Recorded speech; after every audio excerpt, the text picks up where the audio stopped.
Senhor Presidente, senhoras e senhores deputados, discutimos hoje um projeto de lei do Bloco de Esquerda que visa dispensar a cobrança de taxas moderadoras nos cuidados de saúde primários e nas demais prestações de saúde, sempre que a origem da referenciação para estas seja o Serviço Nacional de Saúde. Uma iniciativa descabida, para não dizer mesmo oportunista, se nos lembrarmos que uma proposta essencialmente idêntica foi já aprovada no processo de votação na especialidade da Lei de Bases da Saúde. Na verdade, ali já se prevê uma norma segundo a qual, e cito, com o objetivo de promover a correta orientação dos utentes, deve ser dispensada a cobrança de taxas moderadoras nos cuidados de saúde primários e, se a origem da referenciação for o SNS, nas demais prestações de saúde, nos termos que vierem a ser definidos por lei. Ora, o Bloco de Esquerda vem agora propor é basicamente o mesmo, ou seja, a isenção do pagamento dessas taxas no atendimento, consultas e outras prestações de saúde no âmbito dos cuidados de saúde primários, bem como nas consultas, atos complementares prescritos e outras prestações de saúde, se a origem de referenciação para estas for o Serviço Nacional de Saúde. Para o Bloco de Esquerda, a discussão de hoje não passa de mais um mero número político, a juntar a tantas outras habilidades com que os compadres da geringonça brindam os portugueses para desviar as atenções dos verdadeiros e graves problemas da saúde em Portugal. E isso é algo para o qual o PSD não está nem estará disponível. Mas já que o debate de hoje tem como tema as taxas moderadoras, não pode o PSD deixar de avivar a memória da maioria ainda dominante. Em primeiro lugar, para desfazer o mito de que as taxas moderadoras foram uma originalidade da atual Lei de Bases da Saúde. Com efeito, foi a Lei número 56 de 79, a lei que institui o Serviço Nacional de Saúde, a chamada Lei Arnaud, a prever no seu artigo 7º que, e cito, o acesso ao SNS é gratuito, sem prejuízo do estabelecimento das taxas moderadoras diversificadas, tendendo-se a racionalizar a utilização das prestações. Dito de outro modo, a Lei Arnaud previa o estabelecimento de taxas moderadoras. Uma verdade indiferente à extrema-esquerda, mas talvez uma surpresa inconveniente para alguns jovens socialistas. É assim, senhora deputada Joana Lima. Em segundo lugar, para lembrar que o Partido Socialista, hoje na pele de cordeiro igualitário, ainda não há muitos anos defendia, pela voz autorizada de um seu Ministro da Saúde, o Dr. Correia de Campos, que o Estado deveria cobrar também taxas moderadoras nos internamentos e nas cirurgias do ambulatório no âmbito do Serviço Nacional de Saúde. Uma ideia absurda, injusta, porque nem sequer depende da iniciativa dos utentes, contra a qual o PSD então decididamente se opôs, conseguindo, aliás, a sua não aplicação. Mas o absurdo dessas taxas seria ainda ultrapassado pela iníqua defesa que esse mesmo ministro socialista fez de sujeitar as crianças menores de 12 anos ao pagamento de taxas moderadoras no SNS. De facto, senhoras e senhores deputados, em maio de 2007, o então ministro Correia de Campos, uma referência para o Partido Socialista, dizia que, e cito, talvez seja difícil de resolver, mas devemos questionar se todas as crianças devem estar isentas de taxas, sejam crianças ricas, sejam crianças pobres. E, senhor Presidente e senhores deputados, este é, pois, o admirável percurso histórico e o currículo do Partido Socialista em matéria de taxas moderadoras. Mas não acaba aqui. E continuando, em terceiro lugar, para recordar a bancarrota que o último governo socialista deixou ao país em 2011 e que o obrigou a pedir assistência financeira externa e a comprometer o governo seguinte com um draconiano caderno de encargos. Com efeito, o hoje tão conveniente esquecido memorando de entendimento, entre muitas outras exigentes e duras medidas, obrigava o Estado português, e cito, rever e aumentar no seu todo as taxas moderadoras do Serviço Nacional de Saúde através de uma revisão substancial das categorias de isenção existentes. Esse acordo de José Sócrates impunha mesmo que o Executivo procedesse, e cito novamente, ao aumento das taxas moderadoras em determinados serviços de saúde. Ao contrário das mentiras, entretanto propaladas pela esquerda, que tentam fazer passar, os aumentos das taxas moderadoras verificadas na anterior legislatura tiveram em José Sócrates o seu primeiro causador, o seu principal responsável, o pai desses aumentos.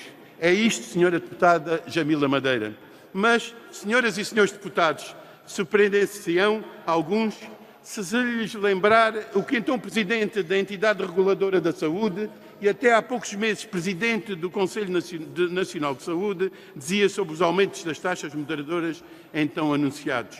E que dizia o reputado professor Jorge Simões em outubro de 2011, dizia, referindo-se ao Executivo liderado por Pedro Passos Coelho, e que cito, globalmente as medidas têm vindo a ser anunciadas para o setor merecem nota positiva, dando como exemplo destas, entre outros, a alteração das regras que determinam a isenção do pagamento de taxas moderadoras.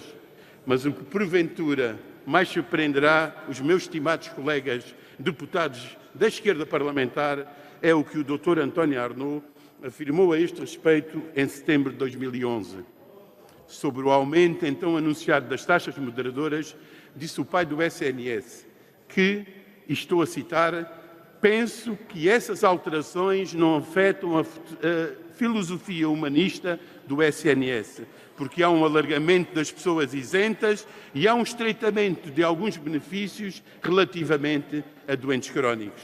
E a verdade é que o anterior governo, embora obrigado a aumentar as taxas moderadoras, por via de um memorando de entendimento assinado por um governo do Partido Socialista, reviu as categorias de isenção, diferenciando positivamente os cuidados de saúde primários através de taxas mais baixas e criou regras de dispensa com base em critérios de racionalidade e discriminação positiva das pessoas mais carenciadas e desfavorecidas. Esta é que é a verdade. Além disso, aumentou o universo dos utentes do SNS isentos do pagamento de taxas moderadoras em mais de 1,5 milhão, passando os números dos isentos de 4,3 milhões em 2011 para cerca de 6 milhões em 2015.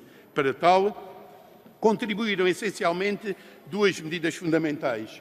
Por um lado, o alargamento do critério de insuficiência económica de 485 euros para 629 euros. Por outro, a isenção do pagamento de taxas a grupos populacionais vulneráveis e de risco, com destaque para todos os jovens dos 13 aos 18 anos de idade, cujas famílias deixaram assim de ter mais esse encargo. Fica assim bem patente a diferença entre as perspectivas que o Partido Socialista e o Partido Social Democrata têm sobre justiça social. Se o PS ponderou aplicar taxas moderadoras a crianças até aos 12 anos, o PSD respondeu com a isenção destas taxas a todos os menores de idade, isto apesar de o fazer no meio de uma grande crise que o país vivia graças à anterior governação socialista. Senhor Presidente, senhoras e senhores deputados, os mitos desta descabida iniciativa do Bloco de Esquerda estão, pois, desfeitos. Mas vamos agora à realidade e ao que interessa verdadeiramente aos portugueses, e que é o estado vergonhoso em que se encontra o Serviço Nacional de Saúde ao fim de 4 anos de degradação, de desinvestimento e de falta de acesso dos utentes. E a realidade é que este governo socialista recebeu um SNS melhor do anterior governo do PSD e CDS do que o que temos hoje ao fim de 4 anos de geringonça. E que SNS temos hoje? Um SNS com tempos de espera para consultas médicas, para cirurgias e para exames complementares dignos do terceiro mundo. Um SNS que leva à desconfiança, que leva ao descrédito dos seus utentes, porque este governo leva 2 anos a pagar os vales de cirurgia das cirurgias feitas pelos privados no âmbito do SIGIC. Um SNS em que os doentes esperam meses por uma cama dos cuidados continuados ou paliativos, não raro disponibilizadas tarde demais. Um SNS com urgências caóticas e sobrelotadas, autênticos cenários de guerra, como disse há tempos o bastonário da Ordem dos Médicos, cujo colapso é bem a marca do falhanço da atual governação socialista. Um SNS em que os doentes oncológicos estão sujeitos a compassos de espera para iniciar tratamentos ou morrem mesmo porque os hospitais públicos não puderam realizar a tempo os exames de que necessitavam. Um SNS em que os hospitais centrais não têm capacidade de resposta para grávidas, obrigando as mulheres em trabalho de parto a deslocar-se para outros hospitais pelos seus próprios meios, ou em que as crianças nascem em bombas de gasolina porque o hospital não tinha médicos. Um SNS em que os hospitais fecham os serviços médicos ou suspendem as cirurgias por falta de recursos humanos ou de material básico. Um SNS com doentes internados durante dias e dias nos corredores ou nos refeitórios. Um SNS em que os profissionais de saúde estão desmotivados, mesmo desesperados, e recorrem à greve como último recurso perante um governo que os ignora, despreza, persegue e amordaça. Um SNS em que os serviços farmacêuticos estão em colapso, funcionando alguns deles sem segurança, garantia de qualidade ambiental mínima. Um SNS onde, enfim, os utentes que deviam estar no centro do sistema e constituir a razão de ser das políticas públicas, são esquecidos, abandonados e relegados para o anonimato do seu indizível sofrimento pessoal. E, Sr. Presidente, senhoras e senhores deputados, falemos claro de uma vez por todas. O Serviço Nacional de Saúde está doente. Os senhores estão a transformar o SNS numa caricatura do que pretendiam os seus fundadores. O SNS encontra-se bem perto de uma crise grave. A confiança dos cidadãos nos SNS tem sido diariamente abalada por queixas sobre tempos de espera, consultas ou cirurgias, demoras e desconfortos nas urgências, carências de equipamentos, de pessoal, de condições e acolhimentos e tratamento. Quem o diz não é só o PSD. É também o já citado Dr. Correia de Campos.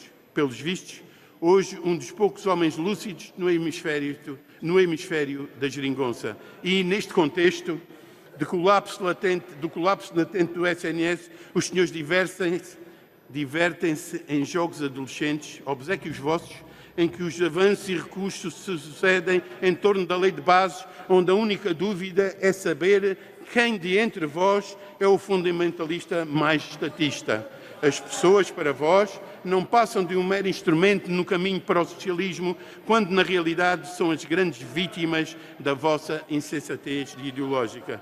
Para o PSD, as pessoas estão primeiro. Acreditamos no Serviço Nacional de Saúde, centrado no interesse dos cidadãos e na sua liberdade de escolha, em que a efetivação do direito à proteção da saúde seja o alfa e o ômega das políticas sociais.